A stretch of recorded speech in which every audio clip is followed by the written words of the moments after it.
Welcome back to Remnants of the Veil, Episode 14, The Strongest Wins. The Iron Compact had held for 3,000 years. This was not an accident of temperament, not the product of goodwill or common cause or the natural inclination of 5 predatory clans toward cooperation and shared purpose. It held because every succession in its history had been managed, because the warlords who stood in the Iron Hall and watched an overlord's weapons mounted on the wall understood that the ritual existed not to celebrate death, but to contain what followed it. The compact held because it had always held, and that record was its own gravity, pulling every challenger back into the structure before they could break it entirely. 60 of those 3,000 years belonged to Kethara, the unbroken. No formal declaration had been issued, no banner raised, no challenge announced in the proper form on the proper channel before the proper assembly of witnesses. By every mechanism the compact recognized, the succession was not yet open. The overlord's seat in the Iron Hall sat empty, rather than vacant, empty being the word the Iron Compact used for a position temporarily unoccupied, vacant being the word it used for one that invited claim. The distinction existed because the Drakaur had found, over 3,000 years of succession politics, that the language used to describe a power structure shaped what people believed about it. Call the seat vacant, and it became a target before the warlords had cleared their homeworld's orbit. Call it empty, and you purchased, if you were fortunate, a few weeks before everyone acknowledged the lie. It was a lie.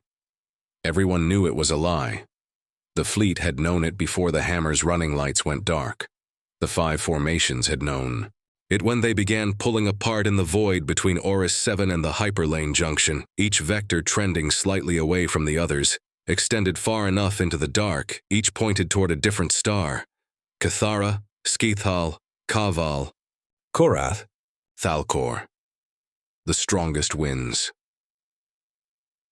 3 words, spoken by the only living Drakaur with the authority to open a succession, carried on a transmission from a warship that no longer existed into the ears of 5 warlords who had heard something different, in each of them. That was the thing about Kethara. Even dead, he was still running the engagement, still calculating the angle, still expecting results. The question was whether the results he had calculated were the ones that would arrive. The Kethara's hammer dropped out of warp at the system's edge and held position for 11 minutes while the navigators ran the re-entry calculation. Thorruk stood at the forward viewport and watched the star resolve from distortion into light.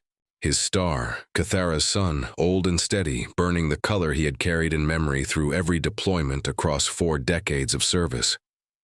He had not thought of it consciously in those deployments. It was simply present, the fixed coordinate against which the distances of other places measured themselves. The planet came into sensor range on the second pass. He did not need the sensors.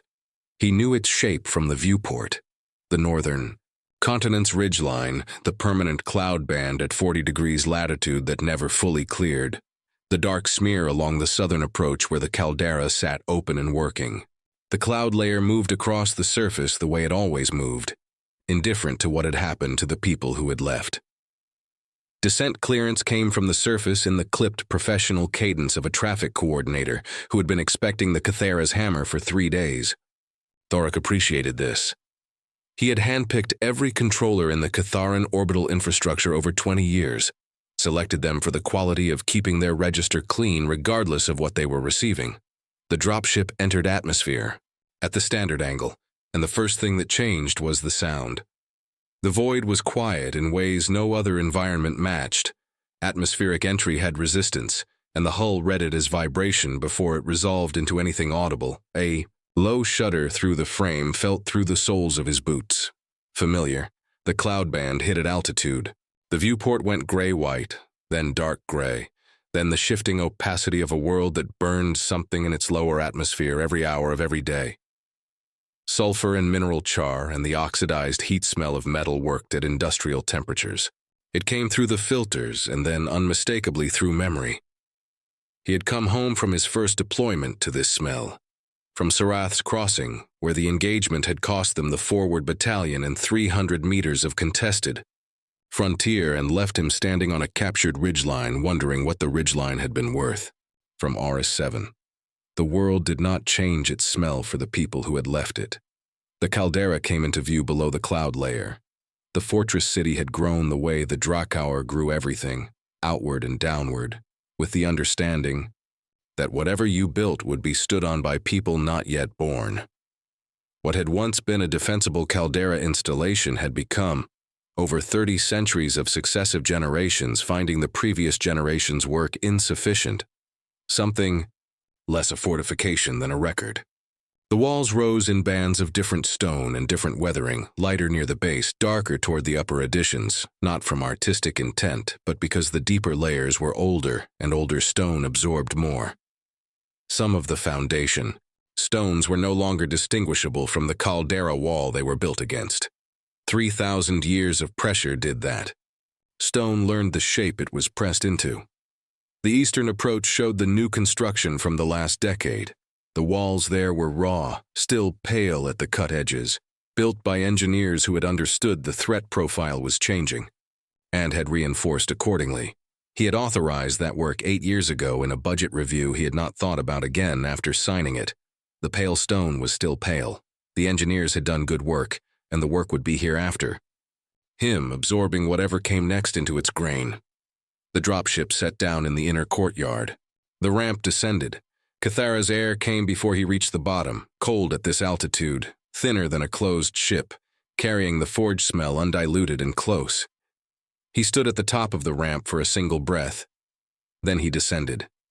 Behind him on the command deck, the 3 Clan Morvac officers were reviewing departure logs. They had been doing this since RS7. The assembly formed correctly. That was the first thing Thorruk checked, and the fact that it was the first thing, not the faces, which were controlled, not the words, which would be formal, said something about how long he had been doing this. He walked the line. The acknowledgments were given and returned in the standard form. He had performed this ritual several hundred times, and it had not become routine, because the Drakaur did not have routine the way species with shorter memories had routine. A returning warlord was a statement. The assembly was the answer. Both parties understood what was being said beneath the formalities. He received each acknowledgement, spoke each name, moved to the next. He was counting. Elder Rekon stood 3 paces off his protocol position. Not overtly, not the kind of displacement that would appear as disrespect in a report. The kind that read as a man who had spent 3 months as the gravitational center of an installation's operations and had adjusted incrementally to that role rather than the position he was meant to occupy at assembly. 3 paces was not carelessness. 3 paces was an answer to a question Thorruk had not yet asked. A junior officer at the 6th station held his gaze forward with a precision that was itself a form of effort, the blankness of someone who has been told what his eyes should do and is concentrating on doing it, not attention, performance of attention.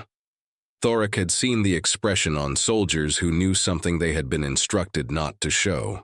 He logged it and moved on. The TU logistics formation was 2 ordered. The natural disorder of a working command summoned to a parade ground had a texture. What stood before him had a different texture. The arrangement of people who had been here longer than protocol required and were prepared for something. 2 in the 3rd rank were positioned half a step ahead of the standard line. They had been placed there, not drifted there. Someone had set the formation at a point closer to the courtyard center than the entry gate, which meant someone had known precisely where Thorruk would walk when he came down the ramp and had arranged the formation to meet him before he could see the full width of it. He noted the position of the gate and the position of the formation and the gap between them that told him exactly when the assembly order had been given and whose authority it had come from. The fleet coordinator wore new rank insignia. Thorruk did not look at it directly. He cataloged it the way he cataloged everything on a line review. Data filed. The advancement had not come through his authorization. Nothing operational had warranted it. The rank was about positioning, and the positioning was visible only if you knew what the position had been before the Kethara's hammer left for RS7. He reached the end of the formation. He stood for a moment at the position where the last officer stood, and he did not immediately speak the acknowledgement. He let the moment sit. 3 seconds, long enough for every person in the courtyard to feel the weight of the pause without understanding its object. The junior officer at the 6th station shifted his weight by a fraction. Thorruk noted this. Then he spoke the acknowledgement, received the response, and moved on. He finished the line. He spoke the formal words of return. Warlord Thorruk dismissed, then with standard language, and waited until the courtyard had thinned to working density before stepping to Drakaur's side. 3 Clan Morvac officers, Thorruk said. Ketharan ground, clean and private before nightfall. He did not elaborate. Drakaur did not ask him to. Clan Morvac will absorb it. Drakaur nodded once and left. It was not a comfortable thing, and Thorruk had spent 40 years not confusing comfortable with necessary. Clan Morvac could not inquire about 3 officers who had been running a reporting operation out of the Kethara's hammer without acknowledging that the operation existed. And they would not acknowledge it, not from lack of will, but because exposing it meant admitting what it had been. They would absorb the disappearances in silence in a ledger of accounts that would come due at a moment of their choosing. Thorruk was aware of the ledger. He considered it the cost of the time he had purchased. The hall was his father's hall before it was his. He had made no alterations on the day he took command, which was itself a choice made deliberately and not revisited since. The trophy wall held 2 generations, the scorched Kethval campaign, banner, lower edge blackened by the fire that had cost them the forward battalion, hanging above the mounted shields from the border engagements of the decade before he took command. His father's warhammer hung above them, built for a man with longer arms, heavier through the haft than Thorruk preferred, the balance point set for a different center of gravity. He had never used it in combat. He kept it because removing it would have been a statement. And the statements you made about the dead were the ones you made carefully or not at all. The marks were still in the stone floor, not deep. The Drakaur did not cut their rituals into surfaces for permanence the way some civilizations did. These marks were the accumulated record of events, boots with certain fittings, weight applied at certain angles during succession intervals, the last of which Thorruk had witnessed as a young warlord when this hall had still been his father's. He knew which marks came from which succession. He did not look at the floor often. The room smelled like Kethara, stone and cold metal and the forge residue that worked its way into everything at this altitude, into the mortar between stones, the joins of the window frames, the grain of the furniture that had been replaced 3 times and still absorbed it. He had learned across campaigns on worlds that smelled like other things to hold this smell as a fixed point, a coordinate. The thing from which he was never so far that he had forgotten the direction back. The message was on his desk. He had not sent for it. It had been placed between his departure from the assembly and his arrival in the hall, a window of less than 20 minutes which told him something about who had access to this room and who had been waiting for his return. He looked at it from across the room, a sealed document in formal interclan stock, the weight and finish used for correspondence intended to carry official gravity before it was read. The seal was a constructed one, not a clan marker. Neutral ground, that was the first thing. It communicated. He sat. He did not reach for it immediately. He looked out the window at the caldera wall, the band of older stone at the second reinforcement level that caught forge light differently than the rest. A visual reference he had, used at this desk for 40 years when he needed to think without committing thought to paper. Then he picked it up. He read it once through without stopping. To the warlord of Clan Thorruk, returned with honor from Sector Oris 7, the Iron Compact endures. This is not offered as comfort. It is stated because all that follows proceeds from it, as from a foundation that 3,000 years have not yet broken. The events at Sector Oris 7 have altered what the Compact's future now requires. Among those with the position to shape that future, the warlord of Clan Thorruk requires no instruction on what this moment is. He has stood in rooms where the next word spoken became the word that decided what the room became thereafter. His record is known to those who were watching. Stability is not inaction. Those whose position in the compact is sufficient to bear upon its direction carry an obligation to consider how that position is best employed, whether held alone or in alignment with those whose interest in the compact's continuity runs parallel. It is the view of those who have been watching that such alignment is present should those of position choose to recognize it. Nothing is demanded. Nothing is promised. Only this is extended. The next word spoken in the iron hall will carry the yes. Weight of those who spoke it, and the weight of those who stood behind them, by those who were watching. He set it down. Position. The word appeared 4 times before he finished the 3rd paragraph. Not standing, not rank, not authority. Position. A word that implied advantage without committing to any action the advantage might be used for. Chosen because the recipient's reading would tell the sender something about what the recipient was prepared to hear. And by those who were watching, the formal anonymizing construction used in succession communications when a sender needed the correspondence attributable without being attributed. Using it here was not necessity. It was a declaration of how long they had been preparing. That, too, was a message. Kethara had stood in this hall 20 years ago, after Sarath's crossing, when the Hammer of Kethara had spent 3 weeks at Kethara's orbital dock for repairs that gave the Overlord a reason to be planetside without making the visit into an event. He had not liked Kethara's weather, had said so at breakfast on the 2nd day without ceremony between operational briefs. This weather is making decisions about me, Thorruk, and none of them favorable. And then they had gotten back to work. The memory was precise. The smell of the hall that morning, the angle of the light. The old Overlord had eaten the standard ration without comment and reviewed the Sarath's crossing engagement profiles with the same attention he gave everything, looking for the decision that had cost them the forward battalion, not to assign blame, but because Kethara had a habit of examining the decisions that cost something until he understood exactly which part of the decision had been the problem. He found it on the 2nd morning. He said nothing about it to Thorruk, directly. He adjusted the engagement doctrine in the post-action filing and moved on, and it was only 3 months later that Thorruk read the amended doctrine and understood what he was looking at. That was Kethara, not the stories told about him in the Iron Hall, the kills, the campaigns, the succession that had left 4 challengers dead on the stone floor. The man who ate the standard ration and read the engagement profiles until he found the thing he was looking for, and then filed it correctly and moved on, close enough to hear the final transmission, close enough to watch the words carry without hesitation or ceremony, the way Kethara had said everything that mattered, as a statement of operational fact, aimed at intended consequences. The strongest wins. He looked at the message. He did not yet pick up his pen. The map table in his command room was older than his tenure. His father had used it.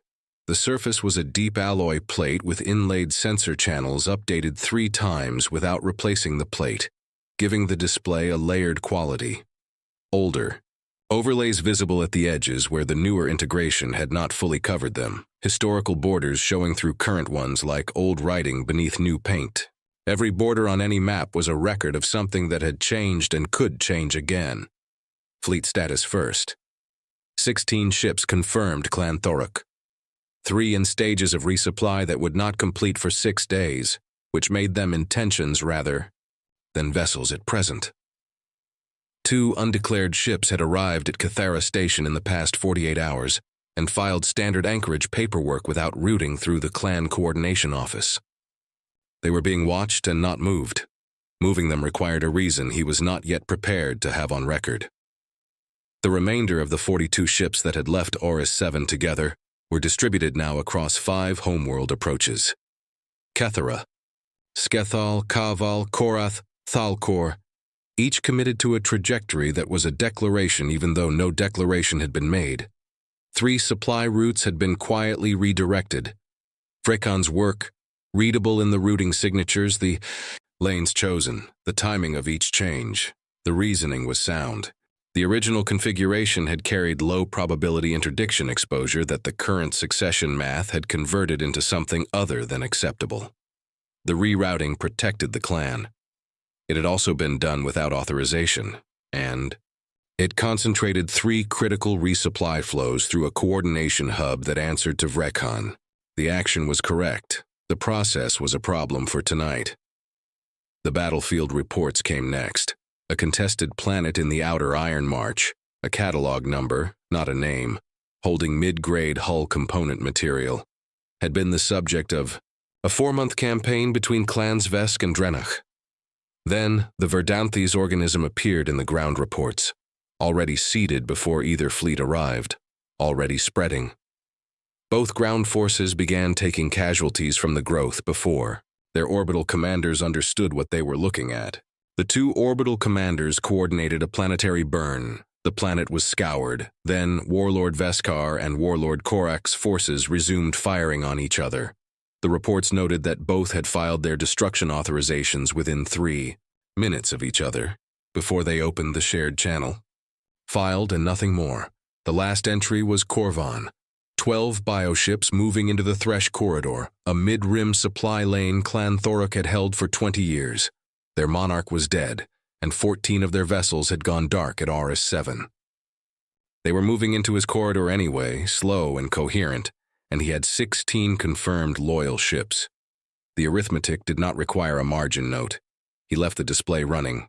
He did not close it. Grethar's report came at the 2nd hour after nightfall. He appeared in the outer platform doorway and said 3 words, "Done, clean, 3, and then remained in the doorway while Thorruk stood at the platform's edge with his back to the hall. A moment passed. Not long. Drakaur was not a man who filled moments with sound, and after 40 years, Thorruk had come to understand that Grethar's silences were a kind of work, the patience of a captain who had learned that the officer he served did not always need an answer. Sometimes needed only the presence of someone who would wait without requiring anything from the waiting. Thorruk did not turn. Drakaur withdrew. The outer platform had been carved from the original caldera wall rather than added to it. Kethara's nights were cold at this elevation and quiet in the way that working worlds were quiet. Not silent, because the forges ran through every hour of darkness. But their sound had long since become part of the silence, a constant underneath everything rather than a disruption of it. The forge light held the cloud layer amber. He stood at the platform's edge and looked. At it, the fist of Vorkath was out there. Somewhere between the Echo Gate and wherever the entity fragment had drifted since the battle. Embedded in bark, the running lights still blinking in the intact hull sections the growth had not yet reached. He had not seen it happen. The report had reached him inside the vault. One line in a tactical brief passed through the docking bay during the evacuation. Read in the same moment 43 people were still moving through Corridor 12. He had filed it and kept moving. The weight of it found him now, on Kethara, standing in the cold. He ran the numbers. 50,000 crew aboard the Fist of Vorkath when the entity closed around it. 6,000 assigned to the forward corridor. Clan Thorruk, placed there. Because the forward corridor's geometry had made it the sound position for the formation he was running. 44,000 distributed across the working sections. Engine crews, hangar complement, command staff whose combined service records. He did not need to pull from the files. The senior tactical cohort alone carried 4 centuries of accumulated experience. Battle group commanders who had been in uniform longer than some clan territories had existed. Senior engineers whose institutional knowledge was not written down because knowledge you expected to carry in your own skull for the next 3 decades did not get written down. Dead, he understood. The Drakaur accounting of loss was arithmetic. You added the ones you started with, subtracted the ones who ended the engagement, and the remainder was a number that went in the correct column without requiring anything more from the person doing the logging. The ones the growth took were the other column. He had read the damage assessment's language 3 times. The document did not have a category for it because no category existed. Absorbed was the word the assessment used because absorbed was accurate, and the author had been careful enough to know that no alternate phrasing made the entry more manageable. Alive inside a structure with no Drakaur word for what it was, in a situation with no recovery protocol and no precedent in 40 years of his experience, or 3,000 years of the Compact's operational record. He had read it. He had not. gone back. He stood on the outer platform and let the cold of Kethara settle against his plating. Krenak had been assigned to the Kethara's hammer on deployment to Auris 7 as part of the standard battalion rotation. Barely 30 at the time, still carrying the brightness in his plating that another decade would dull, eyes with the clarity of a soldier who had not yet spent enough time in bad light. The first briefing Thorruk attended after the assignment. Krenak had filled the 17 minutes between the tactical summary's end and the senior officer's arrival with a detailed account of 3 field ration formulations, referencing a cousin on the Kethval frontier who had apparently conducted something approaching a comparative analysis during a 6-week supply interruption. The supply officer had logged the analysis afterward because he needed somewhere to put it. Most young soldiers talked to establish themselves, to claim space, signal confidence, make senior officers aware of their existence in a way that felt less exposed than silence.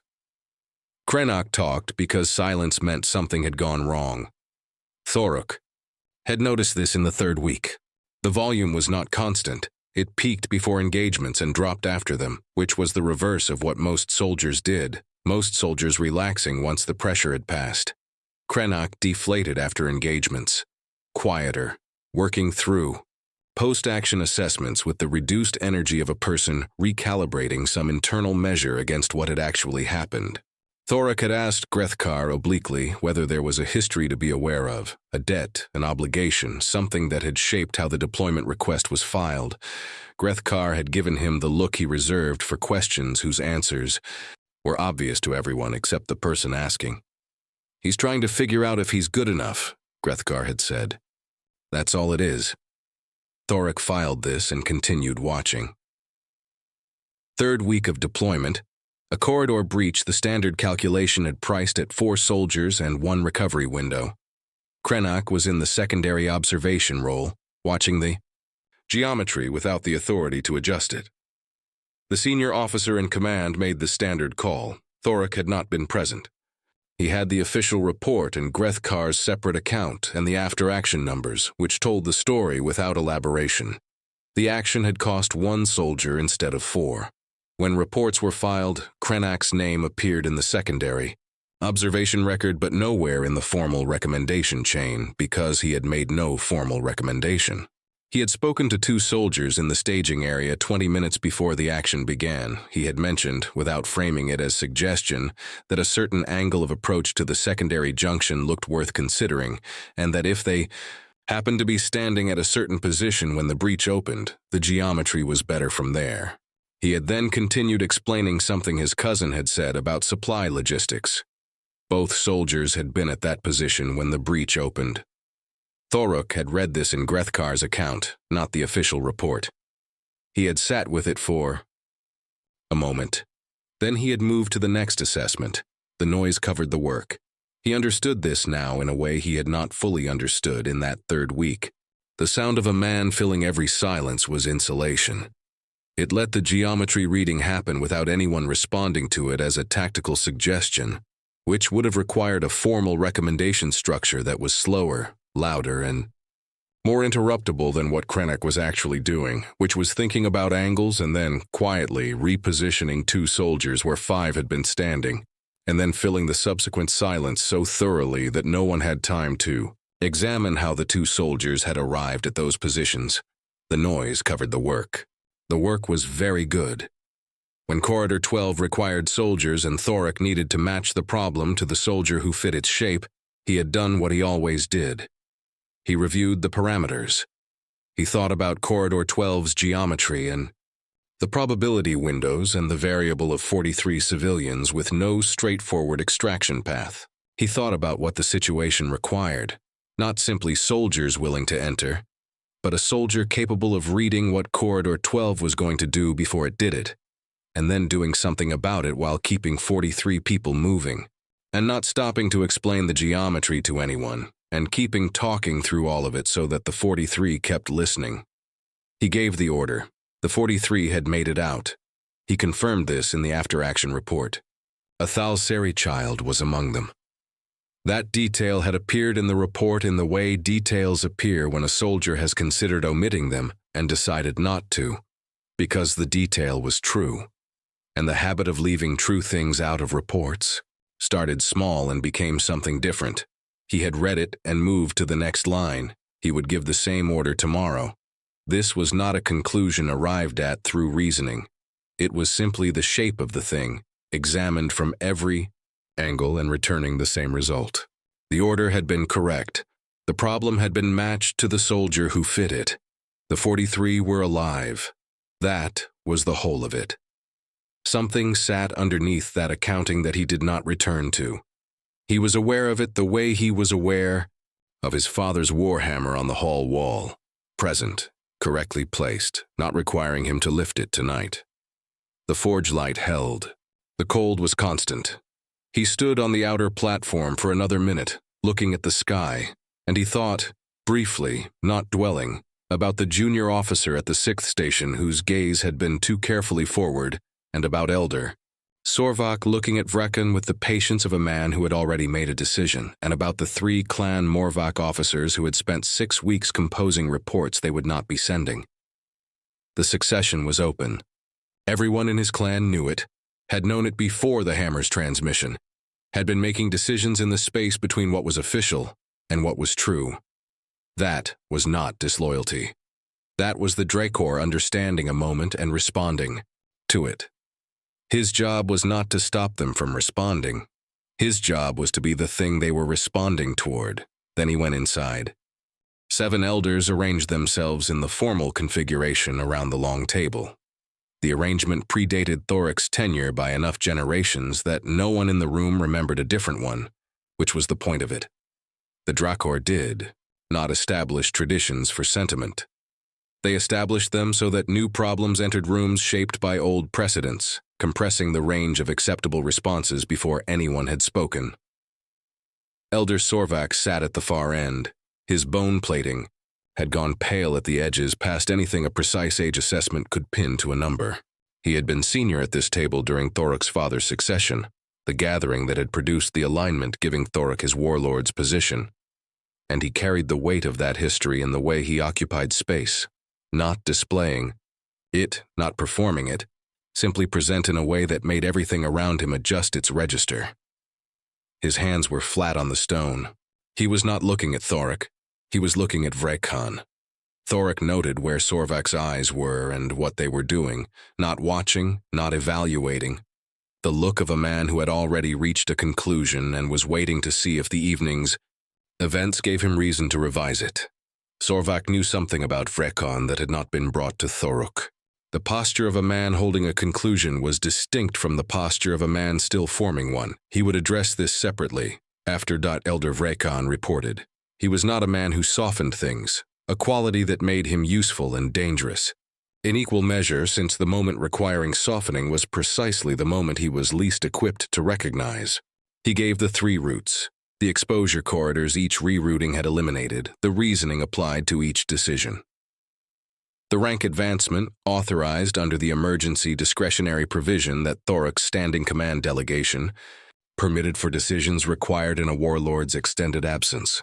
The meetings with 2 parties whose names Vreckan provided without emphasis, as though the names required none, as though the meetings were the straightforward actions of a logistics coordinator managing an active installation. The hall received all of it. You assumed I was dead? Thorruk said. I assumed, Vreckan said, that you might not return at full strength. I planned for it. The distinction matters to you. The distinction is accurate. There was no duplicity in Vreckan. That was the precise problem. A man managing duplicity was managing 2 narratives simultaneously, and the work of it left traces. Vreckan had 1 narrative. The clan required managing. He had the ability to manage it. He had managed it. The absence of warlord authorization was a logistical constraint rather than a moral one, and he had done what the clan needed, and the clan was better positioned. Stripped of everything surrounding it, this was true. The 1st and 2nd routes, Thorruk said. Restore them. Vreckan paused a beat. Both routes are in an improved configuration. The reasoning holds regardless of the original threat assessment. Restore them. The 3rd route is better where it is. Thorruk looked at him. Thorruk, at the far end of the table, had shifted his gaze to the stone surface. the posture of a man who had removed himself from the outcome of an exchange while logging every detail of it. The third route ran through a coordination hub that reported to Recon. That was the fact stripped of everything surrounding it. Restoring it returned a critical resupply flow to a hub Thorruk controlled directly, leaving it where it was meant, a lever in a succession war held by a man whose loyalty ran to the clan, rather than the Warlord, which was not the same thing and never had been. He had not made a supply route decision from Kethara in 3 months.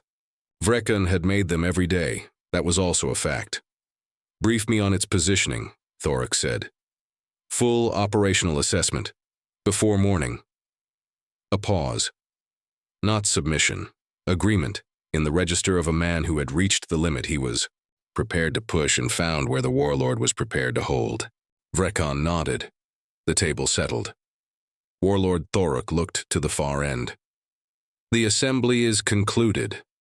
Elder Sorvak rose with the deliberate economy of a man who had stood from chairs in this hall more times than the rest of them would total. He met Thorruk's eyes as he straightened, a single precise exchange that held more than anything said in the past 40 minutes. Then he moved toward the door. He would speak with him in the morning, alone. He returned to the study as the fortress settled into its late-hour rhythms. The reduced cadence of a military installation past the second watch, quieter but not quiet, the skeleton crews maintaining the functions that required no daylight and no assembly. The message was where he had left it. He sat and looked at the map table's edge display, the Thresh corridor overlaid with the 12 bio-ship positions from the latest assessment, their drift steady and patient. The model he had built for the Korvan across 40 years was now provisional in ways it had never been before, and a provisional model was something to plan around rather than plan with. He thought about the 4 other halls, 4 other map tables, 4 other warlords running the same assessment of the same positions and arriving at their own conclusions about the same map. Clan Rethael had held the second position through 2 succession intervals, which was not longevity. It was doctrine. Warlord Rathak did not expose forces in the opening moves. You let the ambitions of others clarify the terrain. The strategy had worked before because successions had given it time to work. This one had opened with the death of the man who held the center for 60 years, and the center would not reconstitute on its own schedule. The waiting might run out of time before it produced anything. Warlord Veskar was young enough. That hunger had not yet been modified by the cost of appetite. Clan Vesk would move before the opening was ready, because a young and hungry clan experienced the desire to move as evidence that the moment had arrived. They would step into a position, commit their forces, and the gesture would look like strength. For exactly as long as it took the other 4 clans to read the vector and understand where Clan Vesk had placed itself relative to everything already in motion. Warlord Veskar would create an opening. For someone. The question was whether that someone would be themselves. Warlord Morvac had commanded Clan Morvac through 2 succession intervals without once declaring a position until the position had already been won by someone else. That was not abstention. It was a third option in a game most warlords played as 2 choices. He maintained the smallest fleet in the compact at full operational strength through both intervals, which told you where he concentrated resources that other clans spent on declarations. He had been building something for a long time. Thorruk did not know what it was. He had not known what it was for 20 years. That was the problem. Warlord Korak would follow whoever looked like the Overlord. Clan Drenach carried enough tonnage to shift any balance and the institutional intelligence to recognize which balance was worth shifting. The question with Warlord Korak was never what he would do. It was who he would be standing beside when the moment arrived. All of them doing their own version of exactly this. Someone in one of those 4 halls had looked at a blank document and weighed each word with the same precision Thorruk was now applying in reverse. Had understood that the first move of this succession war would not look like a move, would look like correspondence, like a reasonable communication between parties with aligned interest in the compact's stability. He did not know which hall it had come from, The construction was clean enough that it could have been any of them. He picked up his pen. 3 sentences. No more than that. Enough to confirm the correspondence had arrived at the right address, not enough to tell them anything about what that address intended. The acknowledgement is received. Warlord Thorruk of Clan Thorruk has returned from Sector Auris 7. The events there are recorded elsewhere by those with more interest in the recording than in what the recording requires next. Correspondence of this register typically finds those for whom it is intended. It has done so. He set the pen. Down outside Kethara's forges held the cloud layer amber, somewhere in the unmapped dark between this world and the Echo Gate, in the intact hull sections of a ship that had once been the Dominion's most powerful warship. Lights blinked their patient signal into the void. They had been blinking since the bark closed around the hull. They would keep blinking until the power cells gave out, because the automated systems had not been designed to stop transmitting just because there was no one left to receive the signal.